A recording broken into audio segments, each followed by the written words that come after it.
Chapter 13. The Brand of Malice. "What's taking so long?" asked William impatiently, the rain beginning to pick up slightly. The wind from the storm had by now begun to churn up the mists around the farmstead, so it was harder for William to tell how far away Anne-Marie was. Every second they waited, she drew nearer, and so every moment spent dilly-dallying in the shed filled William with intense anxiety. Eric suddenly popped back out of the shed, holding a lantern. "It took you that long to light a lantern?" asked William. "Course not. I had to make sure the coals will be hot when we get back," said Eric ominously. William swallowed nervously as he fully grasped the situation.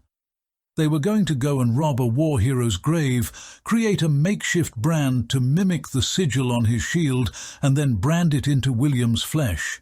All of this while a horrific monster encroached on them, drawing nearer by the minute. The reward at the end of this?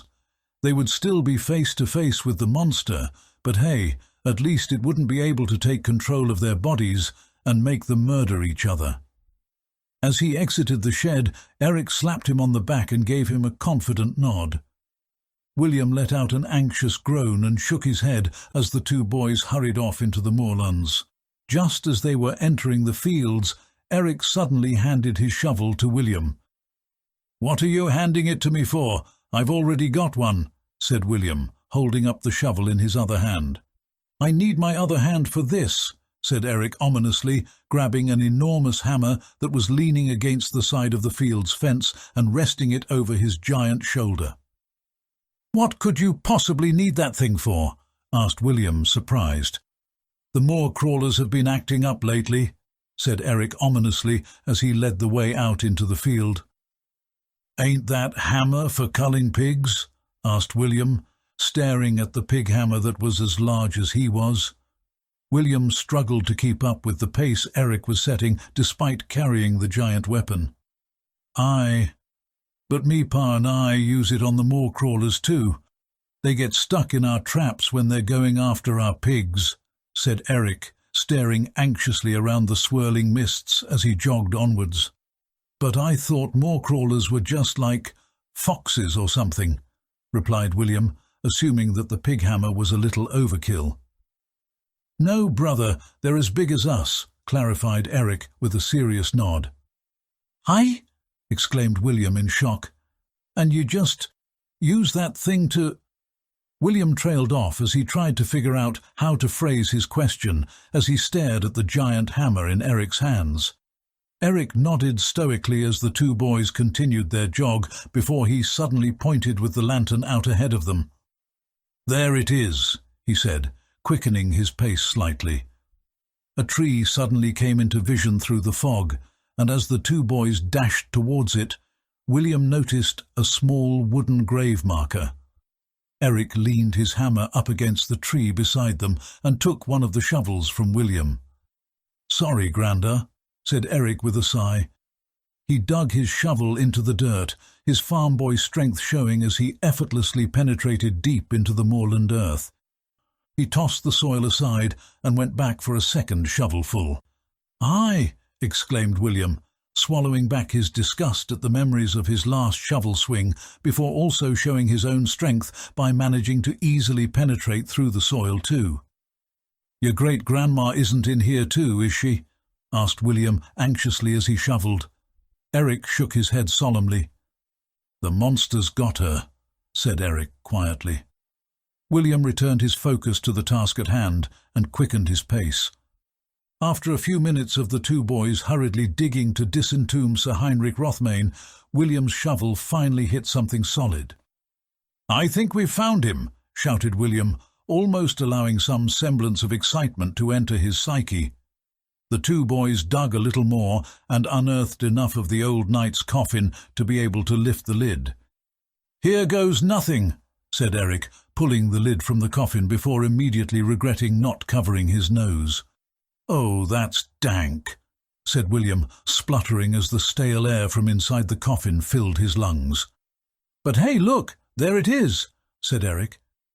Inside the coffin was his great-grandfather's skeleton. His arms were crossed beneath his full tower shield, which was lying over him, "That thing's enormous!" exclaimed William in shock, both referring to the skeleton and the shield itself. He'd never seen a full tower shield before. The enormous shield must have weighed at least 50 pounds. It stood as tall as William and wider than his shoulder width. William realized at this moment where Eric had inherited his enormous stature from. Just as Eric had described, the giant shield bore an iron sigil on the front of it. It looked like nothing William had ever seen before. The sigil looked like a combination of basic but beautifully crafted geometric shapes arranged in a very specific pattern. "Help me lift it out," said Eric, looking anxiously towards the horizon at the ever-encroaching storm. He was clearly uncomfortable with pilfering his great-grandfather's grave, yet painfully aware of their time limit. William nodded understandingly and crouched down, lifting the lower half of the shield off of Eric's great-grandfather's corpse.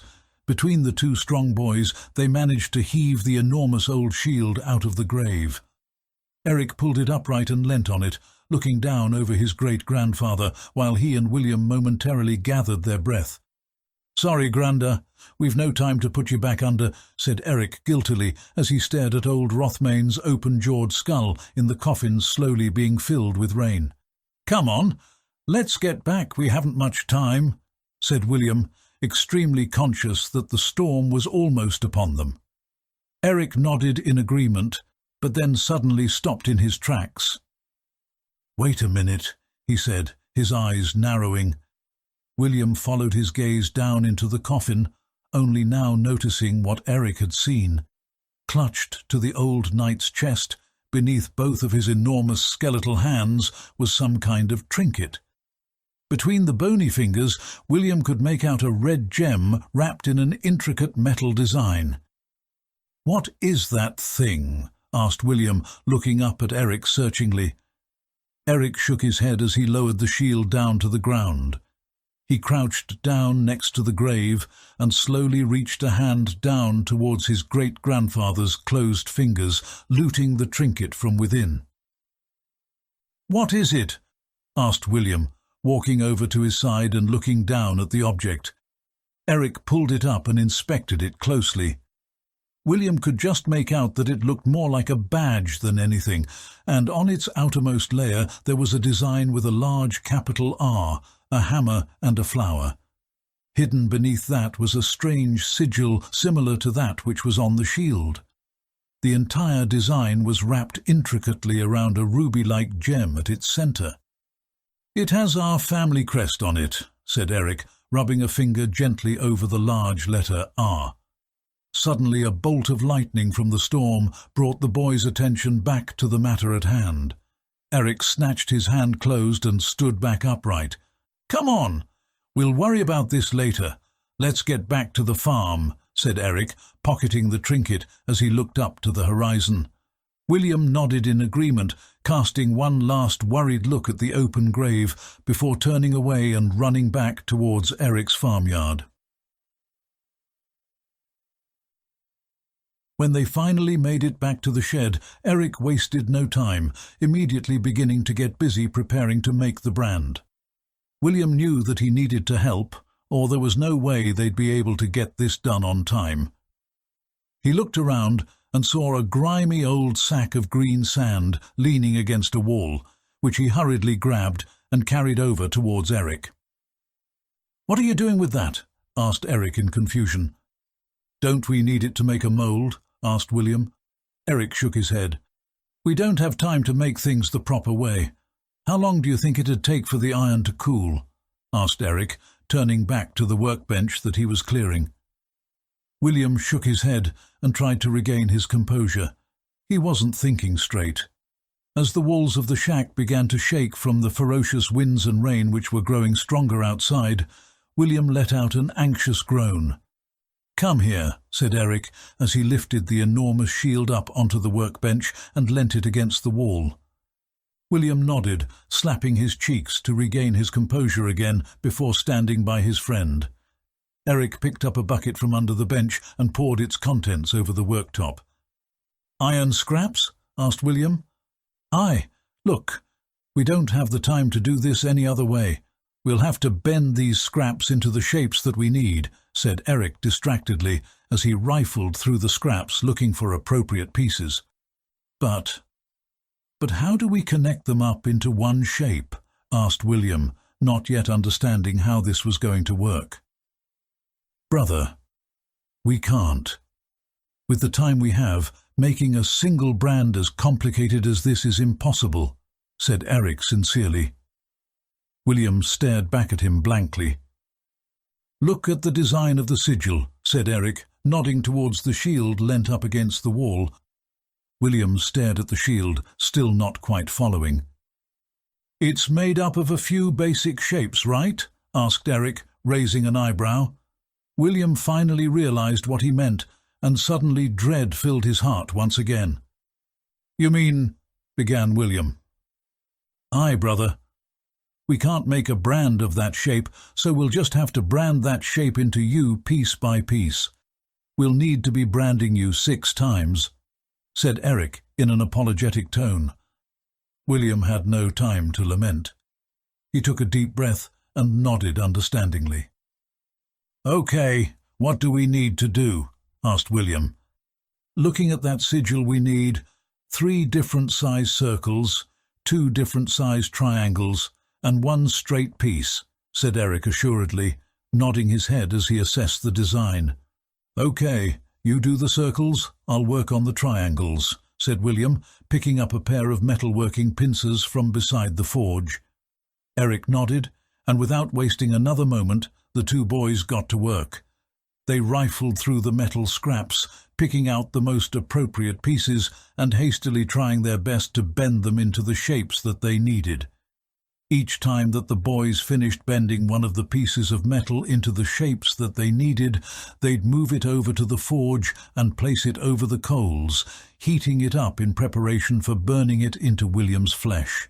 As William bent the final angle into one of his triangles, he looked over at his best friend hammering a long metal scrap into a circular shape.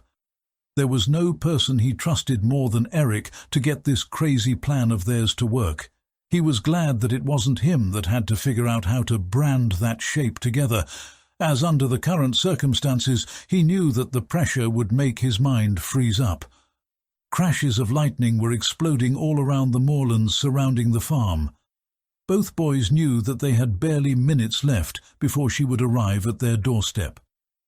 As Eric finally finished hammering out his final circle and placing it in the fire, both boys stared at each other anxiously. Neither of them even knew whether this plan would work, but the next step was by far the most harrowing. William nodded to Eric assuredly. "I can handle it. Just hurry," said William, pulling off his shirt and taking a seat on the stool by the forge. Eric put on his thick, heat-resistant leather gloves and took a deep breath. "Are you sure about this?" "Last chance to back out now," said Eric, placing a concerned gloved hand on William's shoulder. "I'm sure," said William gallantly, staring at the door of the shed in front of him that was rattling enough to almost come off its hinges. There was no backing out now, she was almost here. "And just to make sure, you've not lost your mind, right? This is all real, yeah?" asked Eric warily. William snapped his head around to look at him. "What? Of course it's real," yelled William indignantly. Eric held up his hands. Okay. Well, you have to stay still, no matter how much it hurts," said Eric. "Aye," responded William stoically. Eric leant over to grab the first shape from the hot coals.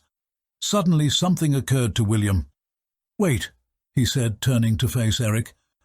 "I need you to promise me something. When she gets here, you'll grab that shield and sit behind it in the corner of the room," said William. Eric nodded nonchalantly and reached towards the metal again. "Eric!" yelled William, grabbing his arm. "Promise me now! If she comes, you'll get behind the shield, whether we've finished the design or not," implored William desperately. As Eric looked into his eyes, he could see the conviction that William held. Eric nodded reticently. "Aye, I promise," said Eric. William let go of his arm and nodded thankfully. "Okay, let's do this," said William, closing his eyes and taking a breath to steady his nerves. The first shape is the largest. It's the large circle which surrounds the sigil. You need to stay perfectly still, William. Are you ready? Asked Eric anxiously. Aye, replied William nervously. The two boys both took one last anxious breath. I'm branding it in 3, 2, 1. Eric counted down, holding the giant circular ring of red-hot metal just behind William's bare back. The moment that the metal touched William's skin, every instinct in his body told him to jolt away from it. He was expecting a cold feeling before the pain hit, but the agony was instant. William couldn't hold it back. He screamed in anguish as he heard the sizzling of flesh and smelled his own skin being cooked. Despite the pain, he knew how important it was that he sat still. He clutched onto his stool, tensing every muscle in his body as the hot iron melted the circular shape into his back. After a moment or two, Eric removed the iron circle, throwing it back into the coals and looking at William. "William, are you—" began Eric. "Hurry up! Do the next one!" implored William, as tears of pain streamed down his face. All he wanted more than anything was to run outside and lay down in the horse's cold trough of water, but as the storm hit its peak, he knew that he had no time. It was now or never. The agony that he had to endure had only just begun. Eric nodded and got to work. The next shape was a giant triangle. "Okay, William, here we go. 3, 2, 1. Eric counted down again. William breathed rapidly, almost hyperventilating as he prepared for the pain. But regardless of how much he prepared himself, the pain was overwhelming. He screamed in agony again as the triangle was burned inside the circle. This time, Eric didn't waste any time asking William if he was okay. The storm had hit its peak, and they both knew what that meant. Anne-Marie was here. Any minute now, she'd be upon them. There was no time to waste. Again, Eric threw the shape back into the coals and withdrew the next one. "William, this one is going to hurt a bit more," warned Eric. "What?" exclaimed William in confusion. How could anything hurt more than the last ones? "This triangle intersects with the previous shapes," said Eric solemnly. There was no time to lament. "Just do it," yelled William, grabbing a rag from the shelf beside him and putting it inside his mouth. No amount of preparation would be enough. When the iron once again connected with his skin, the pain was just too much. William's vision began to blur as he was overwhelmed with agony.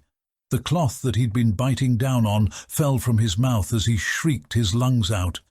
Even after Eric had removed the brand from his back, there was no relief. How much longer could he go on like this? This was a torture that no boy should have to endure. "We're halfway there, William," said Eric. William didn't have the energy to respond. All he could do was hold on to his stool for dear life. As the storm suddenly calmed slightly outside, a familiar feeling washed over him. The hair on his arms stood on end and goosebumps appeared on his skin. William's eyes opened wide. He knew this feeling. Suddenly, that putrid smell that had filled his bedroom stung his nose, and William now knew it for sure. "She's here," said William, swallowing nervously, as his fear of Anne-Marie overwhelmed his pain temporarily. "She's—" began Eric in response. "Hurry up! Just finish it!" interrupted William desperately. Eric didn't waste another second. He didn't even bother counting down this time. "Get ready," he said, pressing another circle into William's back, causing him to wail in agony.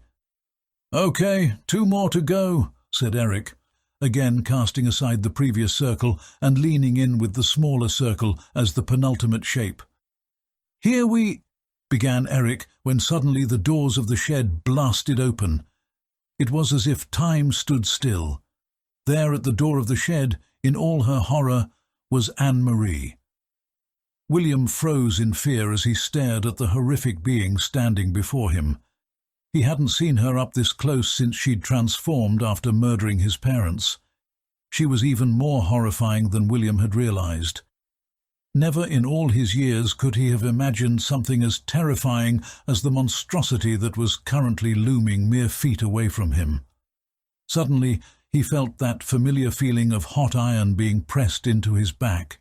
His senses were overwhelmed, and for the first time since the branding had started, he could barely feel it. There was just too much fear and adrenaline coursing through his veins. Within moments of opening the door, Anne-Marie began to descend upon him. There was nothing he could do. They were too late. The sigil wasn't finished. They still had the final brand to place, and Eric had promised him that when Anne-Marie entered, he'd hide behind the shield. Even if he didn't, there was no time to place the final brand before Anne-Marie got to William. This was it. It was over. They'd lost. Chapter 14. Tautomerism. As Anne-Marie reached out towards William, her hands wrapped around his neck, and he immediately felt himself unable to breathe. A terror unlike anything that he'd felt in his life filled his body as he began to try to grab at her ethereal hands, which were choking him to death. The closer that she drew to him, the less control he felt like he had over his body, until finally she was down, face to face with him. He could feel her ice-cold breath against his face as he gasped for breath and began losing control over his body. As a strange paralysis began to set in, he felt pins and needles running up his legs and spine. The supernatural aura of fear which the monster emitted began to completely overwhelm his young mind. Before his eyes, the ethereal abomination suddenly began to slide itself down his gasping throat. As its otherworldly visage began to disintegrate into a fine red mist, he uncontrollably breathed it in and felt it filling every inch of his body. He gasped for breath, but it was no use. The only thing that filled his lungs was Anne-Marie. As the pins and needles grew stronger and stronger, he felt himself losing consciousness until finally his world fell into darkness.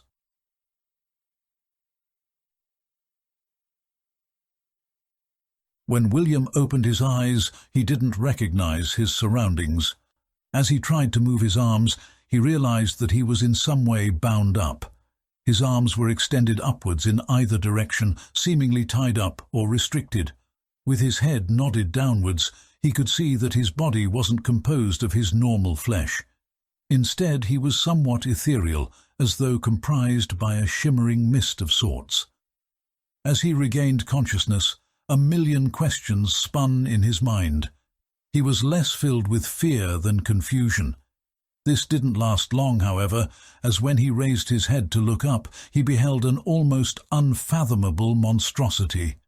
There, looking down over him, was a behemoth of positively titanic proportions. The Leviathan loomed higher than the mountain on which Lacdorian resided. It was so preposterously large that William's heart was filled overwhelmingly with fear, while at the same time awe. The creature had countless twisting appendages which sprawled about the abyss in which they were currently residing. William knew not where most of these appendages even ended. They were so large that they twisted off into the darkness and out of sight in all directions. The body of the beast was equally unfathomable. The titanic figure was long and grotesque like a centipede, seemingly unending as it extended out into the inky depths of the abyss. It was made of a kind of chaotic flesh which flexed and moved about, ripping and tearing itself, bubbling and flowing like there were a billion ants crawling under its skin. The creature bore an untold number of tusks and horns, chaotically erupting at random throughout its body. On top of its enormous head sat two horns, each the size of a small village, which extended sharply into the sky above it. Its face was a muddled explosion of fleshy bubbles and growths that assumed an almost brain-like quality. The enormous pink tumorous growths pulsed and wobbled as the beast moved itself. Amongst the tumultuous mess of flesh was a muddled field of glowing eyes, which all seemed to be focused down on William. Beneath its eyes sat a grotesque maw of a mouth which extended hundreds of meters downwards, drooling blood from its teeth, which grew with such chaotic disregard that they pierced its own flesh on the opposite side of its hideous mouth. Many of its appendages seemed to have claw or hand-like qualities, but the nature of its form made little sense to William. It was like a creature comprised of pure chaos, an explosion of flesh that never quite settled in any particularly ordered form. Beneath its corpulent exterior, and also erupting around it like lightning, was some form of anarchic energy, assuming many different colors depending from where it vented. The monster was of such mythic proportions that William could hardly even feel the same kind of fear that he'd felt before when he'd been face to face with Anne-Marie. It was just too absurd. The monster itself and the entire situation were just so preposterous that William could barely even take it seriously. As he stared up at the behemoth, the reality of the situation finally set in for him. What he was looking at was the true form of the monster that had been taking the shape of Anne-Marie, and the abyss they were inside was William's body. The monster had clearly noticed him staring up at it. It craned itself downwards, assessing him with its innumerable eyes with laser focus. It had no discernible expressions, so William had absolutely no concept of what it was feeling or thinking, but he felt nothing but malice from the thing. The amount of malevolence which oozed from every pore of its being created an overwhelming aura of animosity which William could barely handle. How could something this preposterously evil even exist? Suddenly, William noticed something out of the corner of his eye. Down below the creature, in front of William, floated a large spectral orb. Through the orb, William could see the open door of Eric's shed. A chill suddenly ran down William's spine. The orb was showing what his body was seeing in the real world. He watched on in horror as his real-life body began to look down over itself, raising its hands and flexing them, seemingly testing its own control over itself. William's heart was filled with despair as he realized that it wasn't him that was controlling his body. It was this monster. A horrible thought suddenly crossed William's mind. Is this what his father had been seeing? Had he been bound up like this, in front of that horrendous monstrosity, having to watch his beloved wife be strangled by his own hands? As William's body suddenly began to straighten itself up, his heart was filled with dread. Eric was alone in that room right now, probably hiding behind the shield like they'd agreed. Was William going to have to watch the monster murder his best friend? There was nothing he could do. He was completely bound up. He couldn't move a muscle. But that's when he suddenly remembered something. When William had burst into that bedroom and seen his father with his hands wrapped around his mother's neck, his father had spoken to him. He'd begged William to kill him. How had his father managed to regain that much control over himself? He knew that his father was a strong man, but even when facing a monster of these mythic proportions, he'd somehow managed to free himself enough to relay his message. William stared up at the evil abomination towering over him. His father had really gotten the last laugh over this thing. If his father could do it, so could William. He had to. He had to make his father proud. He took a deep breath and filled himself with determination. He'd do exactly what his dad had done. William suddenly began fighting with all his might to free himself from his binds. As soon as he started squirming, the titan before him became agitated, moving its head down to inspect him closer. William didn't care. He had to get free. He had to regain control of his body before this monster made him hurt Eric. How had his father managed to do it? "Eric!" screamed William desperately, his voice erupting as barely a whisper. The monster shrieked loudly, its impossibly deep roar exploding over the abyss in which they sat like an earthquake. William ignored it. His father must have gotten this far at least. The fact that he was pissing the thing off told him that he was on the right track. "Eric! Kill me!" cried out William desperately, his voice somehow becoming a little louder this time. Suddenly, another voice echoed over the abyss in response, cold and distant like a memory.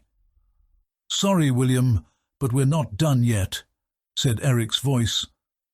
Before William could even process what Eric had said, a blinding white light erupted over the abyss.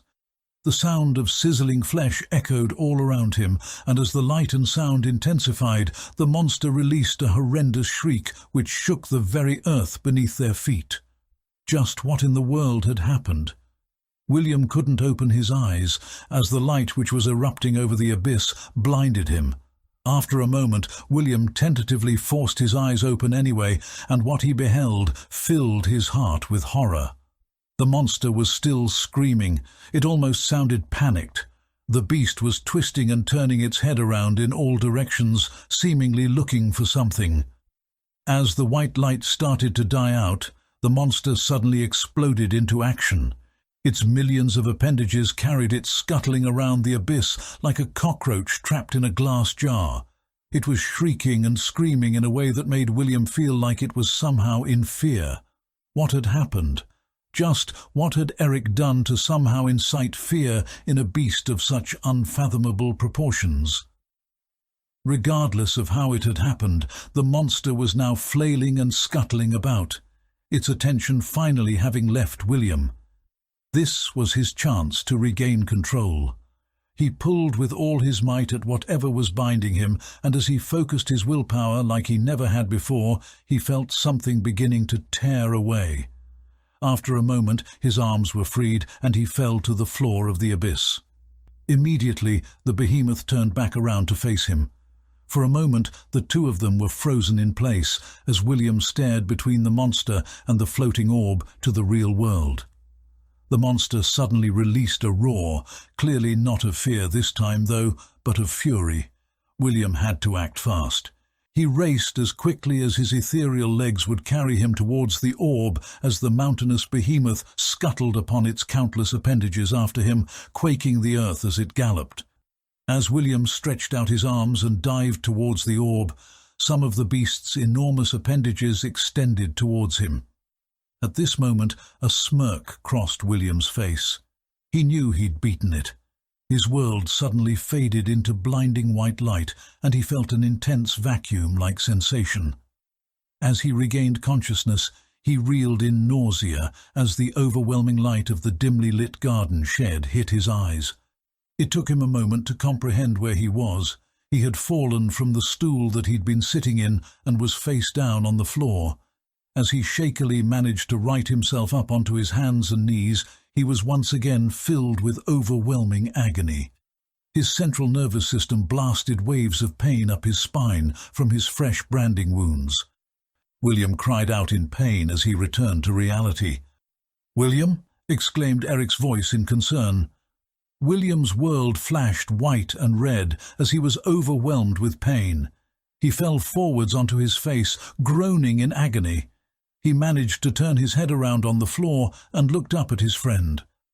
There was Eric, holding the final piece of red-hot metal in his calipers. It was the single long vertical piece which extended up through the middle of the sigil. For a moment, William stared at him with a mixture of confusion and relief. Relief that Eric was okay, but confusion about what exactly had happened. "Where did it go?" asked William, clenching his teeth as he tried to get the question out through groans of agony. He looked around for Anne-Marie, but was hit by a wave of nausea which sent him toppling back down onto his forearms. "William!" exclaimed Eric, throwing aside the calipers and running to William's aid. William tried to center himself, fighting against the nausea and overwhelming pain on his back. It was only now that he suddenly noticed that the storm was finally letting up. He looked up at Eric. The storm?" he asked. Eric nodded. "Well, I don't know how, but I think somehow we did it," said Eric tentatively as he helped William up. As a cautious sense of relief started to spread over them, they continued to look around, expecting to see Anne-Marie hiding in a corner somewhere. At least for now, It seemed like they'd really done it. Somehow, the monster was gone.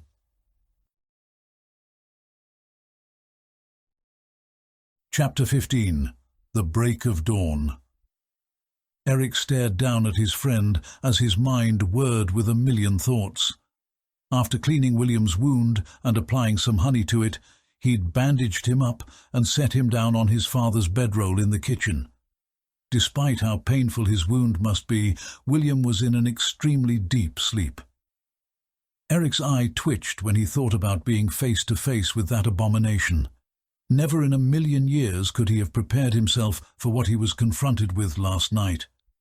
His thoughts were suddenly interrupted when he heard the distinct sound of a galloping horse entering his farmstead. It was too early to be his father returning, so could it be somebody from Lacdorian? He stepped out onto his porch and looked out curiously to see who it could be. As they came into view, he felt a sense of relief enter his heart. "Ahoy!" waved Eric, extremely happy to see William's uncle Wilton. As Wilton neared the front porch, he reared his horse up to a stop before trotting around to where Eric was standing. He nodded to Eric in greeting with a stern expression on his face. "Eric," began Wilton in an uncharacteristically serious tone. Eric suddenly felt a pang of worry run down his spine. This whole horrific event had started in Lacdorian. William had said that the monster had taken control of his father, but he'd never elaborated on the details.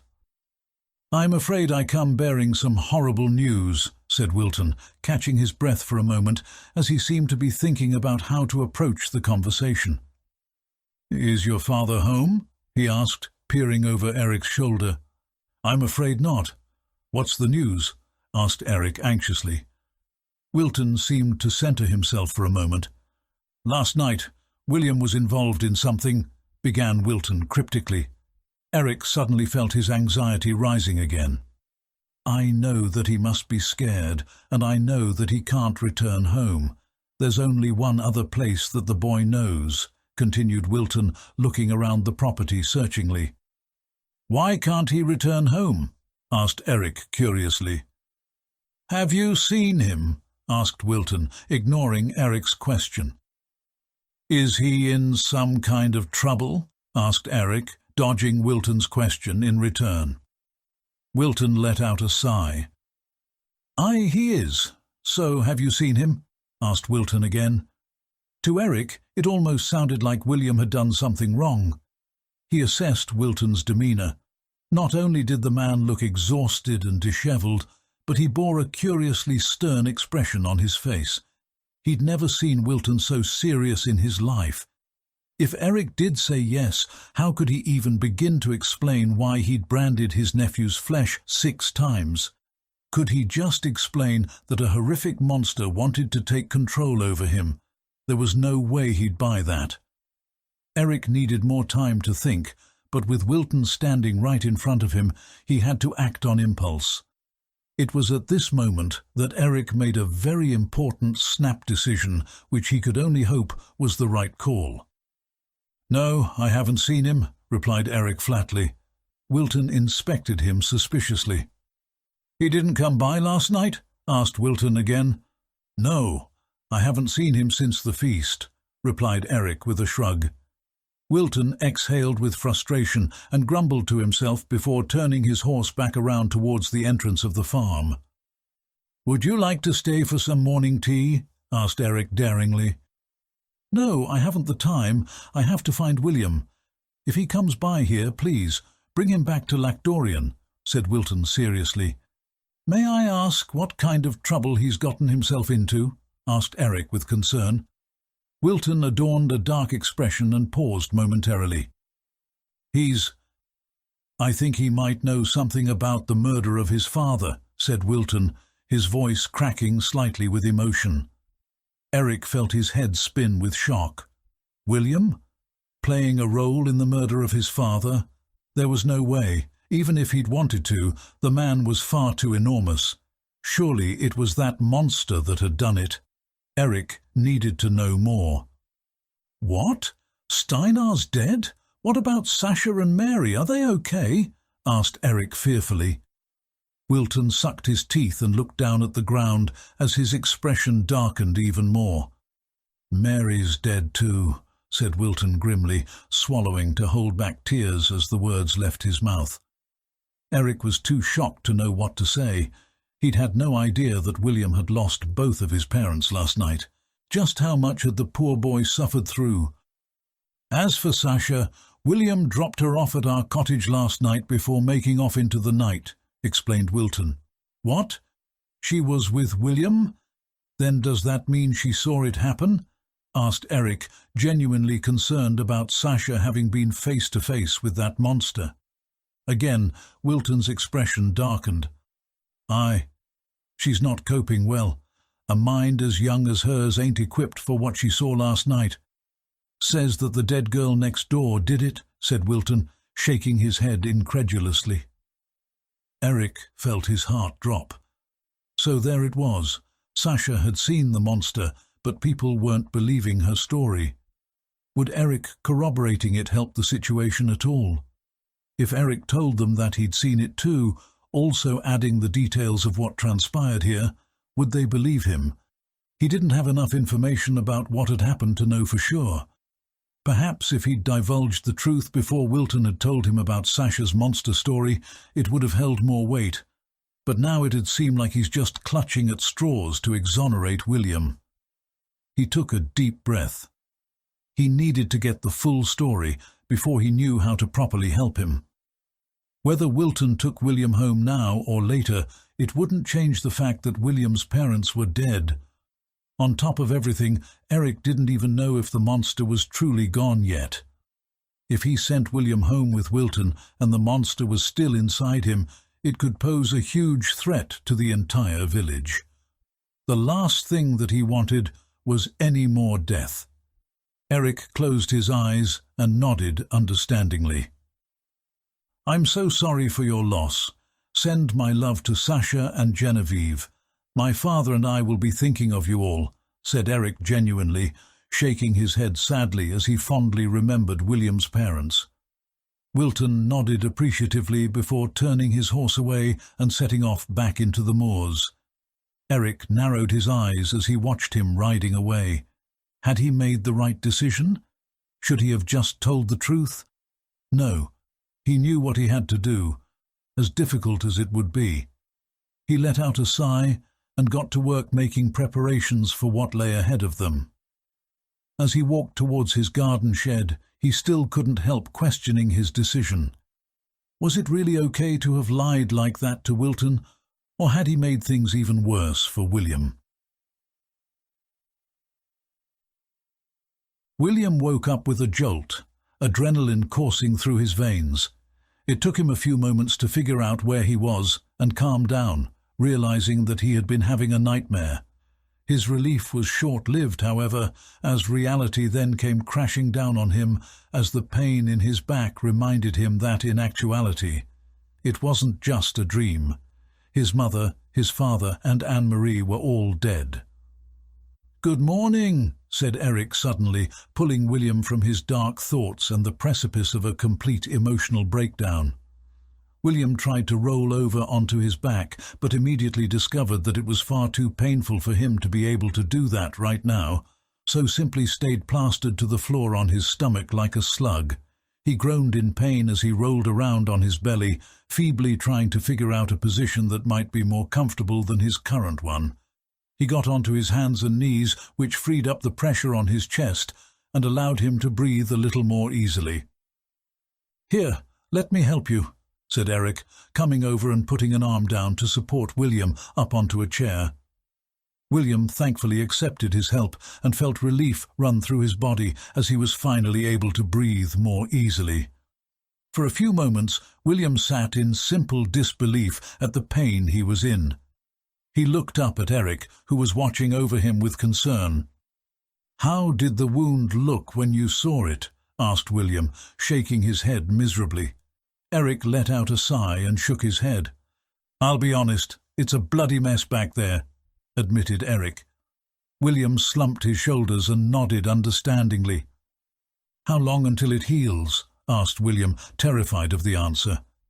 Eric's expression darkened slightly. "For the cows, it takes weeks," replied Eric, looking at William apologetically.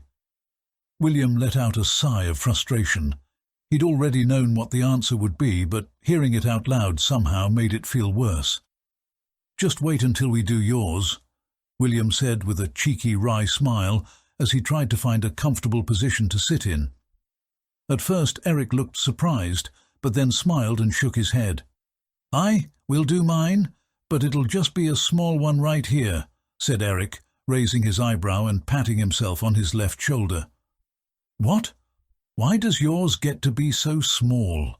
asked William in surprise, gritting his teeth and wincing in pain as he accidentally pressed his wound against the back of the chair. "I've had time to make a smaller brand. It's already cooling off in the shed as we speak. Unfortunately, we couldn't have made yours any smaller. Not with the iron scraps that we had, and not in the time we had," said Eric, his expression darkening as he recalled the experience. It was already midday, and Eric hadn't rested yet. "We barely managed to get it done in time, you know. It looked like it almost managed to take control of you," said Eric. Did Eric really not realize that the monster had in fact taken control of him for a moment there? He had to tell him the full story. He owed him as much. "It did," said William simply. "What do you mean?" asked Eric, his unease apparent. William let out a sigh. "It got me. I don't know what happened, but for a moment there it had control over me. I saw what it really looks like." "It's terrible, Eric," revealed William, shaking his head as he recalled seeing the monster in its most complete form. "Whatever you did when you finished that sigil, it sent it into a panic. While it was distracted, I had a chance to regain control over myself," explained William. Eric's expression darkened again as he fell back into deep thought. "We need to learn more about all of this," said Eric seriously. He wore a troubled expression as he clutched the bridge of his nose, deep in thought. "Aye, but how are we meant to do that?" asked William wearily.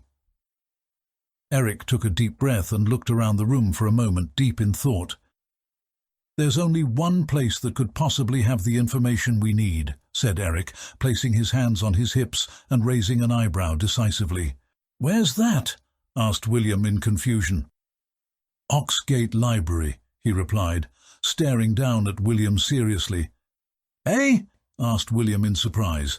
"And how exactly are we supposed to get in there? You have to be a fully fledged knight to even have a chance, right?" asked William, trying to recall what little he knew about the place from his sister's ramblings. Again, Eric simply nodded in response. "Aye, William, we'd have to be knights," replied Eric. Before William could even respond, they both suddenly heard the sound of a horse and cart entering the property. Eric stood up straight and let out a frustrated sigh. "Sounds like Dad's home," he thought aloud as he began walking towards the front door. William shifted in his chair nervously. How far would word have spread about what had happened in Lacdorian last night? What would the townsfolk think of it all? Sasha was the one that William was most worried about.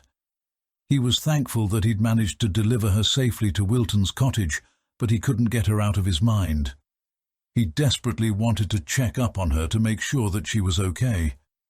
He'd left her safely in the hands of his uncle and aunt, but the amount of confronting questions the town was going to have for her was something he hadn't honestly thought about until right now. "Good morning, Mr. Harlow," called out Eric from the porch, bringing William's mind back to the present situation. How would Eric's father react to William being here? Was he going to have to go back to Lacdorian? He wasn't sure whether he felt up to the trip yet. He painfully stood up and walked his way over to the front window and looked out of it nervously. Barty Rothmane was arriving onto the property, barely able to keep himself upright in the back of a cart. A frustrated-looking middle-aged man was leading the horse and stopped the cart in front of Eric. He didn't respond to Eric's greeting and instead simply glared at him. "This top-heavy bastard stole from me!" shouted the man angrily, gesturing to Eric's father, who was attempting unsuccessfully to sit up straight in the back of the cart. "Who are ye calling top-heavy, you toffee-nosed twat?" shouted Barty in response, again feebly trying to stand up and falling over onto his face. "Ah, I do apologize, sir," said Eric, bowing his head slightly. "Bullocks with your apology.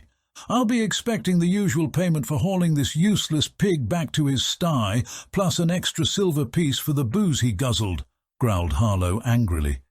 Eric gasped in surprise. "A silver? Are you mad? Surely he didn't drink that much," reasoned Eric, walking over to the side of the cart to assist his father. "Take a look at him. It were the good stuff too, you know," spat Harlow furiously. "Tasted like piss to me," slurred Barty, hiccuping mid-sentence and falling over Eric's shoulder as he was lifted down from the back of the cart like a toddler. "Aye, sir, give me a moment," said Eric, leading his father inside. As soon as Barty caught sight of William, his face adorned an expression of shock. "What's this runt doing here?" he growled grumpily. "He's helping me with some work, Pa. Let's get you down into bed," said Eric, trying to lead his father towards the bedroll on the floor that William had been using. Suddenly, William realized why it was in here. Getting his drunken father any deeper into the house would have been significantly harder. This must have happened quite often. As he was led past the table, his father swiped at the bottle of spirits that was still out from Eric, cleaning William's wound. Eric pulled him out of arm's reach before he could grab it. "Not now, Pa. It's time for bed," said Eric calmly. Barty again swiped desperately at the bottle as Eric lowered him down towards the bedroll. The second that Barty's body collapsed into the bedroll, he seemed to forget about the bottle of alcohol as his eyes began to droop closed. "Yeah, fat." Barty didn't manage to finish his sentence before he'd fallen asleep. There was an awkward moment of silence before Harlow smacked on the side of his cart impatiently. "Chop, chop! I haven't got all day," he yelled. "Aye, sir," called Eric back, hurrying off into another room of the house before returning with a handful of coins. He went out onto the porch and handed them to Harlow. As soon as Harlow had the coins in his hands, his disposition changed immediately. He looked down at Eric with a sympathetic expression on his face. "You can't be running this farm alone and taking care of him too," said Harlow, shaking his head. Eric looked down at the ground in embarrassment. "Aye, sir," he replied flatly. "You're a good kid. You know the only reason we put up with his shite is 'cause of you," continued Harlow, letting out a sigh. "Thank you, sir," responded Eric, again averting his eyes in shame. Harlow put a hand on Eric's shoulder and patted him roughly. "You're a strong lad, and so were your pa. Well..." Harlow pulled his hand back and shook his head uncomfortably. "Anyway, I'll be off. Take care of yourself, young Rothmane. Don't let him screw up your life, you hear?" said Harlow sternly, raising an eyebrow. "Aye, sir," responded Eric with an understanding nod. With that, Harlow spurred his horse into action and set off back up the road towards Mistfall. Eric let out a deep sigh and stared after him before turning around and heading back inside. The two boys shared an awkward silence for a moment as the reality of how Eric had been living hit William. "Eric, you should have told me things were this hard," said William, looking at Eric compassionately. He shot William an incredulous glance. "I appreciate it, brother, but who would I be to take pity on myself at a time like this?" he asked, looking down at his father, who was now deep asleep and snoring loudly. "He might be daft, but at least I've still got him," said Eric, deep in thought. He suddenly seemed to snap back to reality and looked up fearfully at William. "Oh, William, I'm so sorry. That was stupid of me to say," stammered Eric. William stared back at him in confusion for a moment before he suddenly realized why Eric was being so awkward. Tears began to well in William's eyes as last night's events again overwhelmed him. "I just meant, because I've lost my mother, you see. I didn't mean..." began Eric, again seeming frustrated by his own lack of tact. William took a shaky breath and tried to wipe the tears out of his eyes, but it was no use. The dam had been opened once again, and William was assaulted by an overwhelming torrent of sorrow. Eric put a consoling hand on his shoulder, trying his best to avoid the brand. William sobbed, unable to stop himself from crying miserably as the last night's traumas were reignited in his psyche and he was finally able to face the loss of his parents. It was there, standing in Eric's kitchen with the midday sun shining through the windows, that the two boys finally confronted the traumas that they'd been faced with last night.